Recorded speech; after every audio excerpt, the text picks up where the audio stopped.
Je m'attendais bien sûr à ce que le frère Rousse prenne un peu de temps, mais ce soir, le temps va certainement passer très, très vite.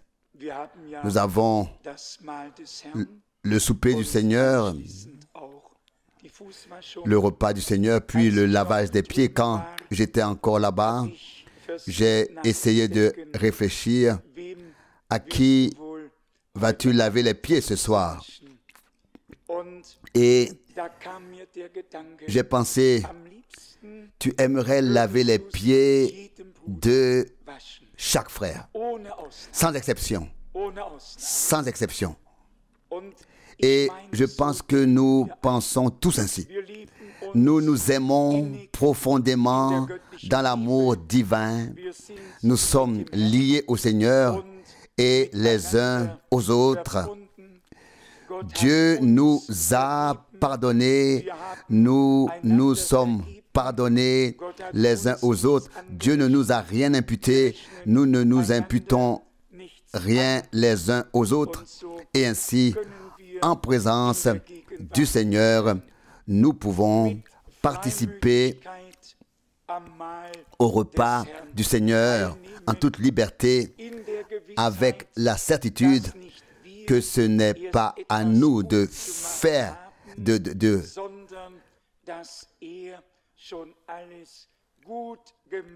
ce n'est pas à nous de faire quelque chose de bien, mais qu'il a déjà tout fait bien. Pour toi, pour moi, avec moi, il a payé le prix, il a réglé la dette. Satan n'a plus aucune exigence à formuler. Et toute exigence qu'il formule est une tromperie. Et puisque nous sommes rangés du côté de Dieu, nous croyons ce que le Seigneur nous a dit dans sa parole. Nous ne prenons plus au sérieux ce que l'ennemi essaie parfois de nous faire croire. Il veut seulement nous détourner de ce que Dieu a préparé pour nous. Et nous devons décider à qui nous voulons croire. L'ennemi dira, tu es coupable. Tu as fait ceci et cela, et encore ceci et encore cela. Et si nous lui prêtons attention, alors cela ne s'arrêtera pas là. Il y aura encore ceci et encore cela et encore cela. Et si nous continuons à l'écouter attentivement, cela continue encore et encore. Mais si nous n'écoutons pas du tout et disons, éloigne-toi de moi, Satan. Tu as perdu ton droit, tu es un menteur. Tes revendications ont été réellement réglées par Jésus-Christ, notre Seigneur, à Golgotha. Et si nous croyons de tout notre cœur et que nous nous rangeons du côté de Dieu, parce qu'il s'est rangé de notre côté, nous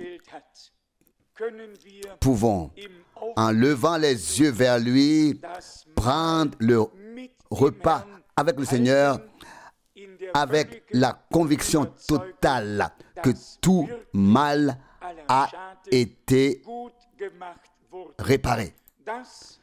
Ce qui a été perdu par le premier Adam et qui nous est tombé dessus, nous a été enlevé par Christ, le deuxième Adam. Et nous avons été réconciliés avec Dieu. Nous le croyons du fond du cœur. Je voudrais juste lire quelques passages de l'Écriture pour que vous l'entendiez de la bouche de Dieu lui-même et que votre foi y soit ancrée. Nous commençons par 1 Pierre au premier chapitre, verset 13. Voilà pourquoi vous devez être prêts et revêtus spirituellement de toute l'armure pour aller de l'avant avec audace. Soyez donc sobres et mettez votre espérance uniquement dans la grâce qui vous sera offerte dans la révélation de Jésus-Christ.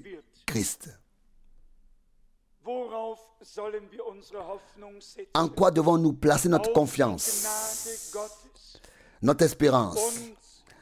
En la grâce de Dieu qui nous a été accordée par la révélation de Jésus-Christ. Au verset 14, nous lisons: comme des enfants de Dieu obéissants, ne vous conformez pas aux convoitises que vous aviez autrefois, quand vous étiez dans l'ignorance. Verset 15. Mais à l'exemple du Saint qui vous a appelé, devenez saints vous aussi dans toute votre conduite. C'est une parole sérieuse qui s'adresse à nous tous. Elle parle à nos cœurs et nous met face à l'exigence divine. Et en même temps, le Seigneur veut nous donner la force et la foi nécessaires pour répondre à toutes ces exigences. Il a tout fait pour que cela soit possible. Nous lisons ensuite, au verset 16. Selon qu'il est écrit, vous serez saints car je suis saint. Verset 17. Et si vous invoquez comme Père celui qui juge selon l'œuvre de chacun, sans exception de personne, conduisez-vous avec crainte pendant le temps de votre pèlerinage.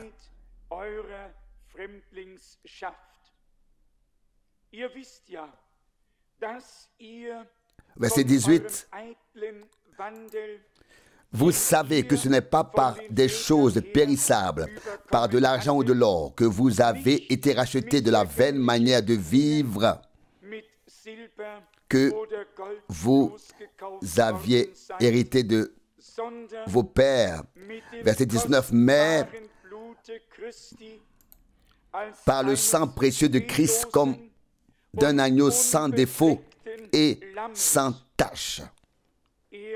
Verset 20, il était certes prédestiné avant la fondation du monde, mais il n'a été révélé qu'à la fin des temps pour votre bien. Verset 21, car c'est par lui que vous êtes venus à la foi en Dieu, qui l'a ressuscité des morts et lui a donné la gloire, de sorte que votre foi soit en même temps l'espérance en Dieu. Nous entendons parfois dire que l'un est venu à la foi par celui-ci, l'autre par celui-là. Et ici, on nous dit par qui nous sommes réellement venus à la foi. Au verset 21, car c'est par lui que vous êtes venus à la foi en Dieu. Ce ne sont pas les hommes qui nous ont convertis. Les hommes nous ont peut-être montré le chemin, mais c'était une expérience avec Jésus-Christ qui nous a amenés à croire au Dieu vivant, qui nous a amenés à la foi au Dieu vivant. Et c'est donc l'œuvre de Dieu en nous. Je lis les versets 9 et 10 du deuxième chapitre de la première épître de Pierre. Première épître de Pierre, 1 Pierre, chapitre 2, versets 9 et 10. Vous, par contre, vous êtes la race élue, le sacerdoce royal, la nation sainte, le peuple élu pour lui appartenir, afin que vous proclamez les vertus de celui qui vous a appelé des ténèbres à son admirable lumière. Vous, verset 10, qui étiez auparavant un non-peuple, mais qui êtes maintenant le peuple de Dieu. Autrefois, sans la miséricorde de Dieu, mais maintenant riche en miséricorde de Dieu. Que pouvons-nous dire à ce sujet? Nous sommes heureux et reconnaissants lorsque nous lisons de telles paroles dans les Saintes Écritures. Elles s'appliquent à toi et à moi. Si nous les acceptons dans la foi, nous les recevons comme un don de Dieu. Car Dieu ne fait pas de vaines paroles et ne fait pas de vaines promesses. Il tient ce qu'il a promis. Toutes les promesses de Dieu sont oui et amen. Par Jésus-Christ, notre Seigneur. Vous êtes la race élue. Ici sur terre, il y a quelques maisons royales, quelques personnes avec du sang bleu. Mais nous, en tant qu'enfants de Dieu, nous sommes cette race royale. Nous avons été anoblis par le Dieu vivant qui s'est révélé à nous en Jésus-Christ. Lorsque des personnes appartiennent à une famille royale sur terre, oh, c'est une sorte de vitrine pour elles. Que dire? Nous appartenons à la maison de Dieu, le grand roi de tous les rois, le Seigneur de tous les seigneurs. Nous sommes une lignée royale, une race royale, un sacerdoce saint. Nous sommes le peuple de Dieu. Autrefois, sans miséricorde, maintenant, riche en miséricorde. Autrefois, loin, maintenant, proche. Autrefois, sans Dieu et sans espérance dans ce monde, maintenant, avec Dieu et une espérance vivante dans ce monde. Et notre Seigneur dit, vous n'êtes pas de ce monde, comme moi, je ne suis pas de ce monde. Nous avons été engendrés par Dieu et nous sommes nés de Dieu. Nous sommes devenus de race divine par la grâce. Acceptons-le aujourd'hui dans la foi. Puisse-t-il nous faire prendre conscience de ce que nous sommes aux yeux de Dieu.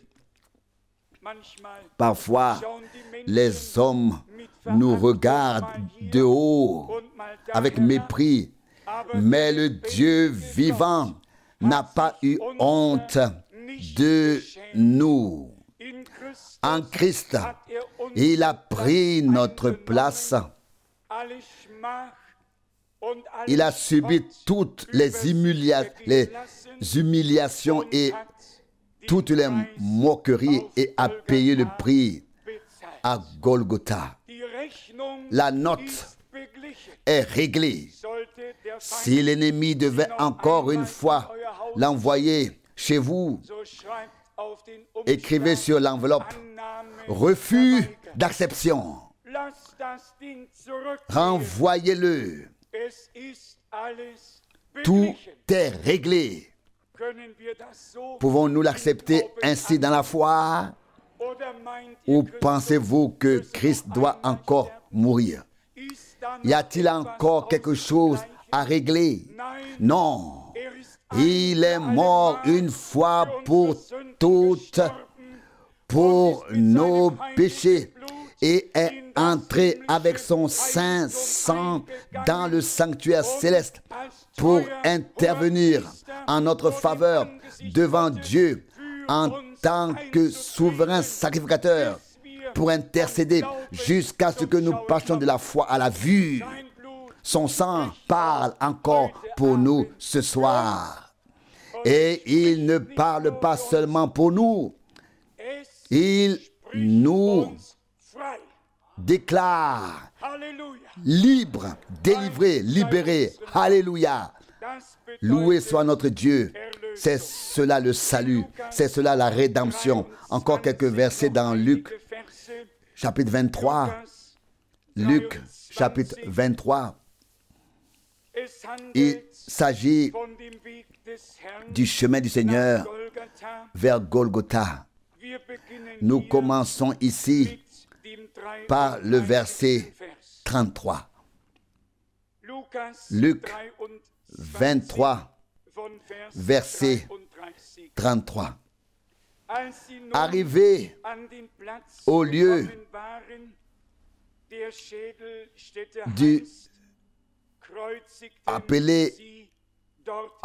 arrivé au lieu appelé lieu du crâne,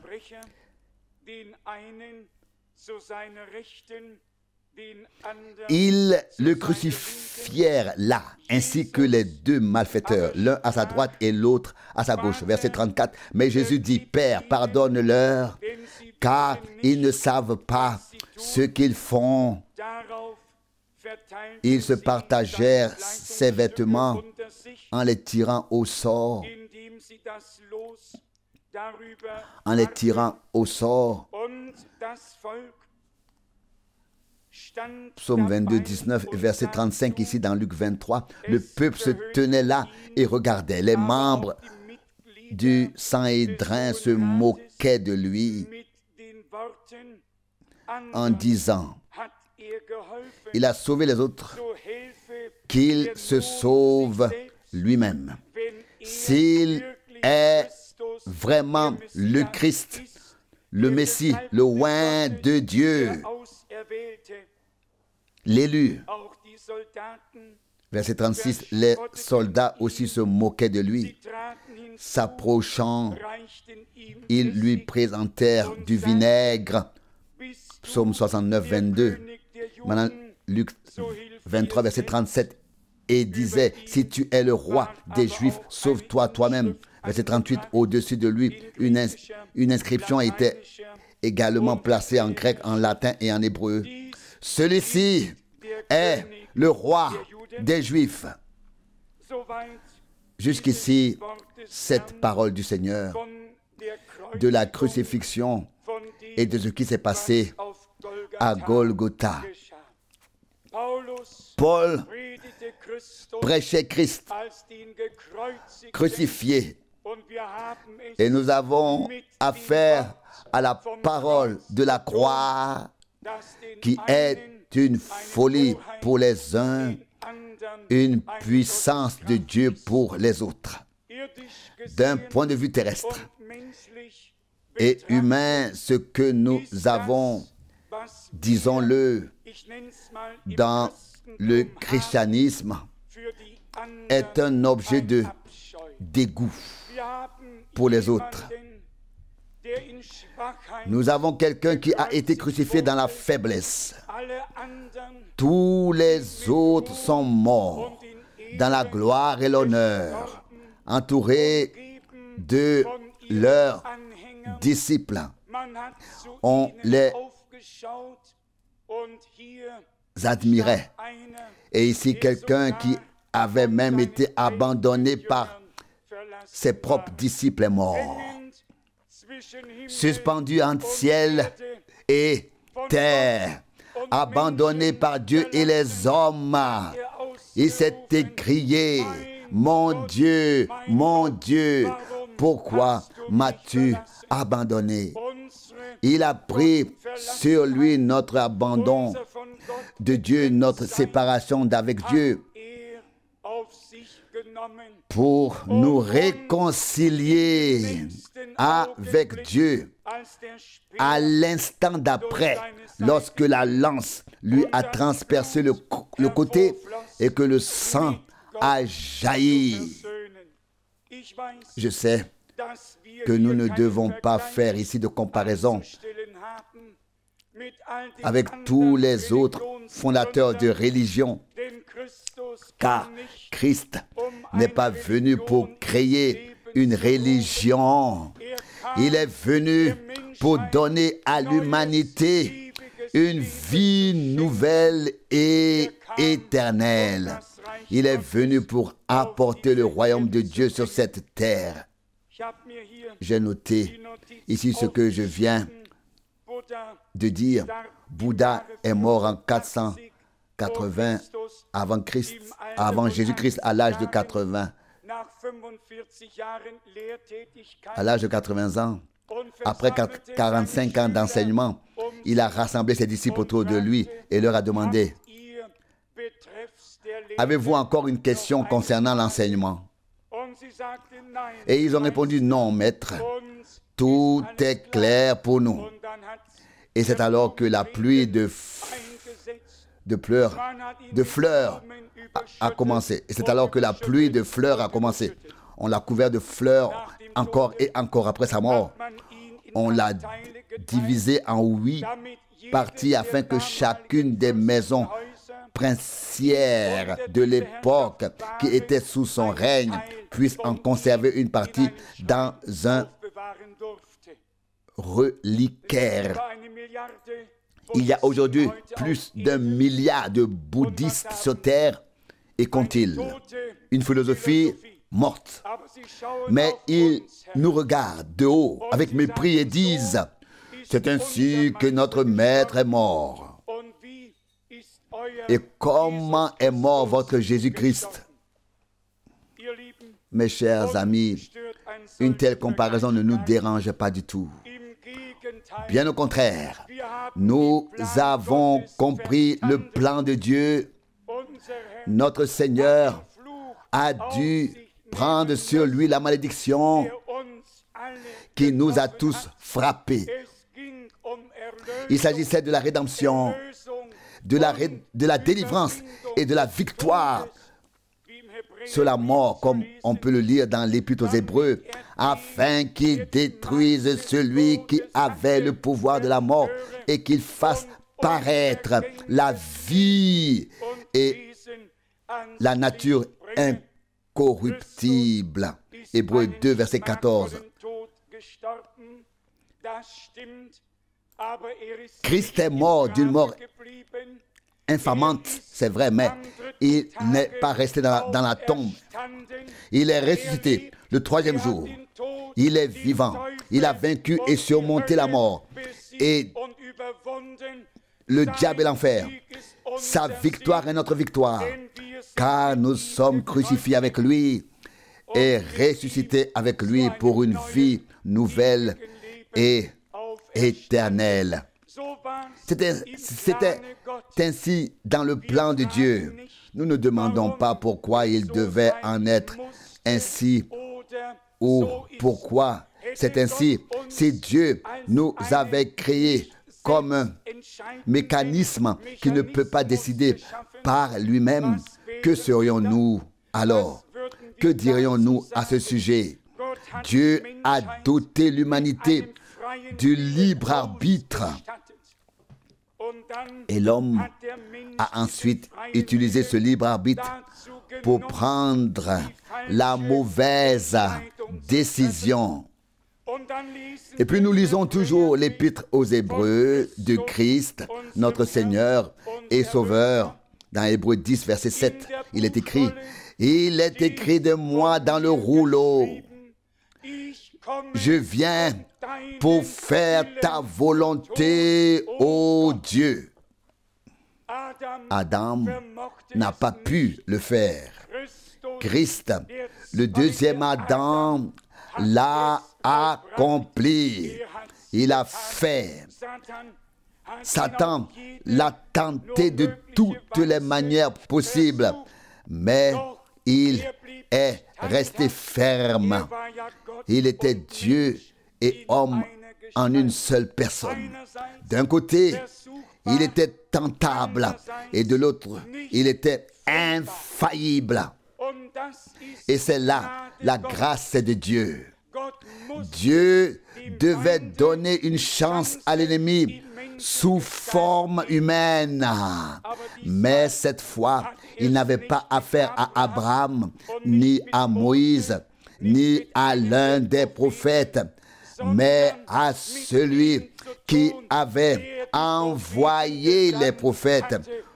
Il avait affaire au Seigneur lui-même, bien que sous forme humaine. Nous sommes si reconnaissants envers Dieu d'avoir été intégrés dans ce grand plan éternel de Dieu. Nous reconnaissons cependant que le prix a été très élevé et qu'il a été payé cher pour nous. Pour nous.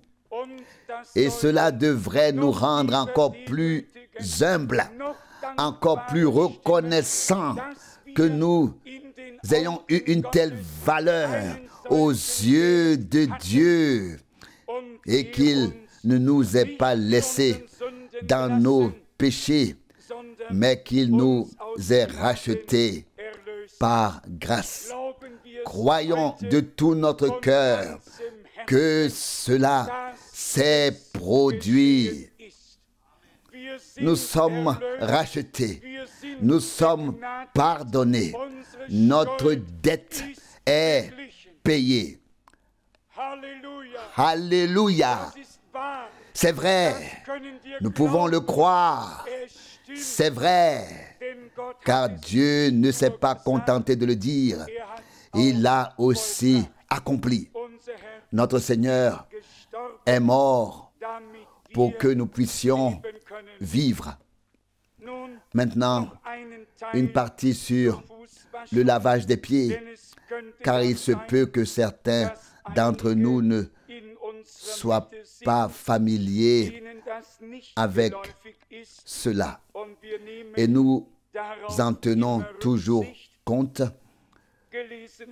Tout le monde l'a certainement lu. Peut-être n'a-t-il pas été enseigné et pratiqué dans les assemblées concernées.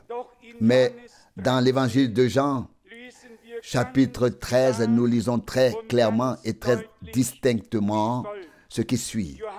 Jean 13, à partir du verset 4.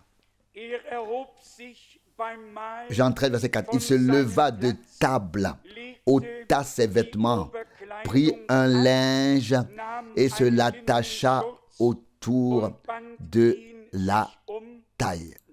Verset 5. Puis il versa de l'eau dans le bassin et commença à laver les pieds de ses disciples et à les essuyer avec le linge qu'il avait attaché autour de la taille. Verset 6. Il arriva ainsi jusqu'à Simon Pierre.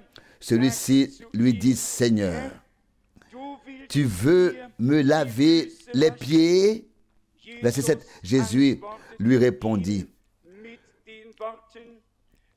ce que je fais, tu ne le comprends pas maintenant, mais tu le comprendras plus tard.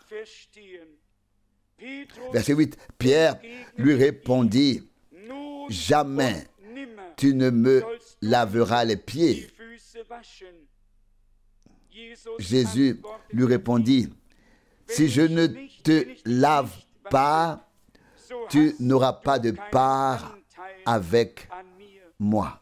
Verset 9. Simon Pierre lui dit alors, Seigneur, alors pas seulement mes pieds, mais aussi les mains et la tête. Verset 10, Jésus lui répondit, celui qui est lavé n'a pas besoin qu'on lui lave autre chose que les pieds, mais il est pur de tout son corps. Et vous êtes purs, mais pas tous. Verset 11, il connaissait bien celui qui le trahissait. C'est pourquoi il a dit, vous n'êtes pas tous purs. D'abord, cette parole jusqu'ici. Pierre fut effrayé lorsque le Seigneur lui dit, si je ne te lave pas, tu n'auras pas de part avec moi. Nous comprenons tous très bien cela. Nous avons une part grâce à la rédemption. Mais chaque commandement du Seigneur est saint et chaque parole de Dieu est vraie. Et désobéir à la parole de Dieu est comme le péché de la sorcellerie. Et la rébellion contre la parole de Dieu est comme l'idolâtrie. 1 Samuel 15, verset 23, les hommes négligent la parole avec légèreté, cherchant telle ou telle excuse. Continuons à lire ce que le Seigneur a à nous dire ici dans sa parole. Du verset 12. Après leur avoir lavé les pieds, après avoir remis ses vêtements et repris sa place à table, il leur dit, comprenez-vous ce que je vous ai fait? Verset 13, vous m'appelez Maître et Seigneur, et vous avez raison de le faire, car je le suis vraiment. Verset 14, si donc moi le Seigneur et le Maître, je vous ai lavé les pieds, vous aussi vous devez vous laver les pieds les uns aux autres. Je ne peux pas le lire autrement. Et je n'ai pas lu dans le magazine de Spiegel ou dans le journal Die Welt am Sonntag. Donc en français, l'un s'appelle Le Miroir et l'autre Le Monde dimanche. Note du traducteur. J'ai lu dans la parole de Dieu, dans les Saintes Écritures, j'ai lu ce que notre Seigneur a dit. Quiconque croit en lui peut et doit le suivre et le suivra. Parfois, donc mettra cela en pratique. Parfois, cela prend un peu de temps et nous ne voulons pas en pousser un seul à le faire. Absolument pas. Il m'a fallu des années pour comprendre pourquoi devrais-je attendre que les autres le fassent d'un seul coup. Mais nous croyons que l'heure est venue et que le temps presse et que nous devons prendre notre décision pour le Seigneur et sa parole sans la repousser. Verset 14. Si donc moi, le Seigneur et le Maître, je vous ai lavé les pieds, vous aussi, vous devez, vous êtes obligés, vous devez vous laver les pieds les uns les autres. Verset 15, car je vous ai donné un modèle, afin que vous fassiez comme je vous ai fait. Verset 16, en vérité, je vous le dis, le serviteur n'est pas plus grand que son maître, ni l'apôtre plus grand que celui qui l'a envoyé. Verset 17. Si vous savez cela, vous êtes béni si vous le faites. Si vous agissez ainsi, eh bien, nous voulons tous être bénis, être béatifiés. Et nous n'avons donc pas d'autre choix que de faire ce que le Seigneur nous a ordonné. Les gens prennent beaucoup sur eux pour le faire, pensant ainsi se rendre juste aux yeux de Dieu. Nous ne faisons que ce que le Seigneur nous a ordonné. Et nous nous reposons sur l'œuvre de rédemption accomplie à Golgotha. Cependant, le repas et le lavage des pieds sont des ordonnances qui ont été laissées à l'Église. Et nous sommes heureux et reconnaissants de pouvoir célébrer le repas en mémoire en ce qui s'est passé sur la croix à Golgotha.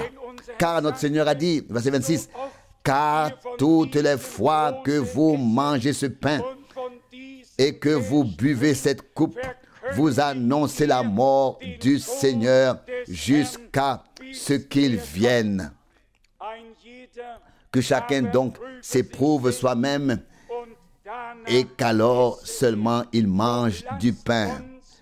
Mais distinguons le corps du Seigneur. Dans ce cas, le corps du Seigneur est l'Église, innocente, totalement rachetée, réconciliée avec Dieu et unie avec lui, justifiée, purifiée, sanctifiée et consacrée à Dieu. Unis à lui, nous avons été intégrés dans ce corps en tant que membres et nous reconnaissons que Christ est notre tête, notre chef. Et s'il est notre tête, nous devons obéir à ce qu'il nous a dit dans sa parole. C'est écrit ici, nous l'avons lu dans Jean 17, dans Jean 13, verset 17. Si vous savez cela, vous êtes bénis si vous le faites.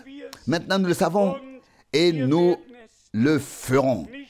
Ce n'est pas par coutume, ni par formalité, mais parce que le Seigneur l'a ordonné, que nous célébrerons le repas avec lui et entre nous, par amour intime pour le Seigneur et pour tous les rachetés.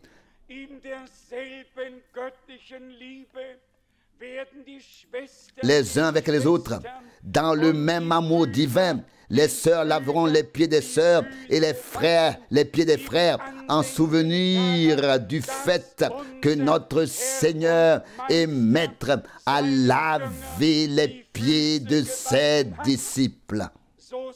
C'est ainsi que nous devons agir les uns envers les autres. En fait, c'est évident. Tel que le soleil brille, c'est clair. Ou quelqu'un a-t-il besoin d'un cours de rattrapage? Certainement pas. La parole de Dieu est claire. Pour tous ceux qui abandonnent leur résistance intérieure, ouvrent leur cœur et acceptent la parole. Et avec l'acceptation de la parole, viennent la lumière et la clarté, puis vient aussi la foi pour pouvoir faire dans l'obéissance ce que le Seigneur nous a ordonné. Pour moi, je dois le dire, chaque souper est une grande bénédiction. Mais quand vient le lavage des pieds, quand nous lavons les pieds les uns aux autres et que chacun serre ensuite la main de l'autre et lui donne un baiser fraternel, c'est l'expression d'un lien intime entre nous et avec le Seigneur. Et nous sommes liés à lui et les uns aux autres. Nous l'aimons, nous nous aimons les uns les autres. Pourquoi ne devrions-nous pas pouvoir l'exprimer de cette manière? Dieu nous aidera et nous accordera sa grâce et sa bénédiction. Amen.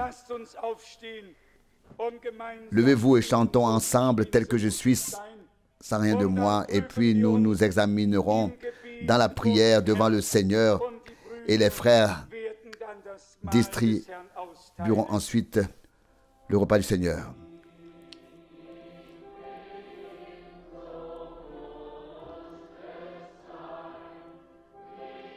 Tel que je suis, sans rien de moi, pas ma force mais la tienne, ton sang me lave de mes péchés.